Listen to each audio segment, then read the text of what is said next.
Heute ist Zukunftstag und alle meine Kinder sind in einem Beruf am Reinschnuppern. Das heisst, ich habe offensichtlich kein Kind bei mir im Zimmer, aber ich muss ja trotzdem arbeiten. Am Start gibt es jetzt bei mir einfach mal ein feines, heißes Wasser. Und als nächstes muss ich einfach mal meinen Tisch aufräumen und ein bisschen organisieren, dass ich mir einen Plan machen kann, was ich heute überhaupt alles erledigt habe.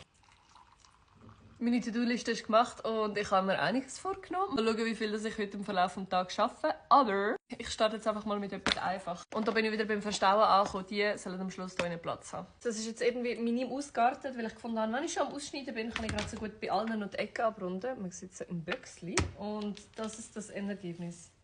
Auf jeden Fall kann ich das jetzt hier abhökeln. Und das nächste wäre ein Laptopwagen. Dort ist immer ein riesen Durcheinander. Ich habe es schon probiert anzupassen mit halt farbigen Sachen, aber das hat irgendwie auch nicht funktioniert. Jetzt mache ich bei allen so ein Schild dran, dass halt einfach wirklich klar ist, welches Kabel gehört zu welchem Laptop. Perfekt, perfekt, perfekt. Organisation is key. Jetzt können wir das auch abhökeln. Und als nächstes mache ich die NMG-Prüfung, die die Kinder morgen schreiben. Die muss ich noch erstellen. So, die Prüfung ist fertig erstellt. Ich kann es jetzt abholen im Kopierraum und dann hätten wir das auch schon gemacht. Das nächste abgehökelt und jetzt geht es als Prüfungen korrigieren. Englisch habe ich jetzt auch fertig korrigiert.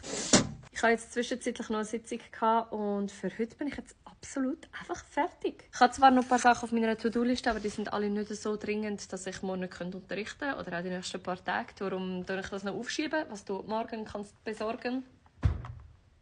Nein, was du heute kannst besorgen, das verschiebe ich ruhig auf morgen. Genau, jetzt mache ich Feierabend. Ich wünsche dir einen schönen Abend. Tschüssi, ciao, ciao.